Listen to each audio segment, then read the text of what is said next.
COVID strikes again, and surprisingly hard. The explosive growth of the fourth wave now brings the daily number of infections to record levels in a number of European countries, including Belgium. And even though vaccines reduce the risk of hospitalization and mortality, the pressure on the health sector has been increasing. On top of this fourth wave comes the discovery of this Omicron variant that is causing a great concern among experts and policymakers, with the World Health Organization labeling it a variant of concern.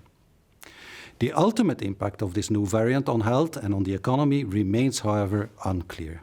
The economic impact of the fourth wave is already clear, however. European policymakers have tightened COVID measures in the hope of slowing down or even reversing the infection wave. And furthermore, more and more workers are dropping out as a result of infection or quarantine measures, increasing labor shortages and also affecting production. And the COVID crisis also affects consumer confidence, which is falling sharply in most European countries, including in Belgium.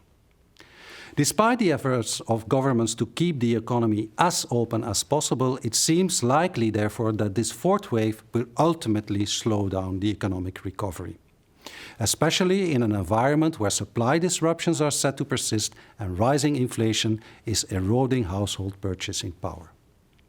Against this background, we have lowered our short-term euro area growth outlook for 2021 and 2022 because of an expected slowdown in the current and in the first quarter of 2022. For the second half of 2022, once booster shots increase, we do expect growth to pick up again. And the US, on the contrary, is likely to see growth pick up earlier as confidence is restoring quickly. For 2021, for this year, we expect US growth to be 5.6% and the Eurozone growth to be 4.9%. And for next year, we expect growth to be 3.7% and 3.5% respectively. We see the economy growing also more slowly in Belgium for next year. These forecasts come with a very important footnote, however.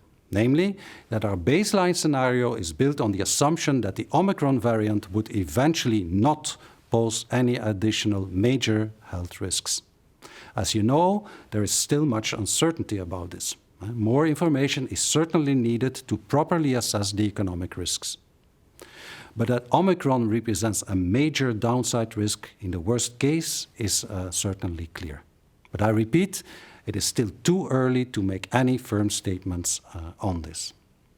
The sharp rise in inflation in recent months has left central banks with a difficult choice. With economic growth in the danger zone and higher than expected inflation, central banks have actually their back against the wall. A difficult choice between growth and inflation is imminent, and the pick your poison moment is fast approaching. The Fed now seems more concerned about inflation and anchoring inflation expectations, and while it still assumes that inflation will normalize next year, the Fed is likely to accelerate tapering. And this opens the door wide for rate hikes already in 2022. We therefore expect interest rates to gradually rise to new, albeit still relatively low, equilibrium levels. For the ECB, the task is possibly even more difficult.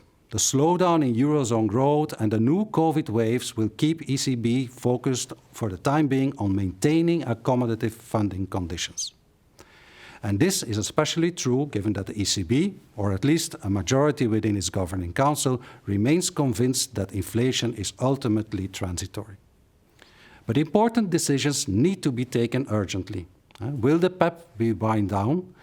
What about TLTRO financing? And important in the context of debt-overloaded member states, will the ECB build new non-conventional firepower to intervene in case of diverging interest rates in euro markets? For instance, in the run-up to French and Italian elections.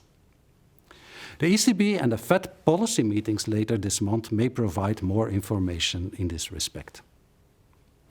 In short, economic uncertainty has increased significantly in recent months. The dream of national herd immunity at 70% has been shattered by the fourth wave and by Omicron.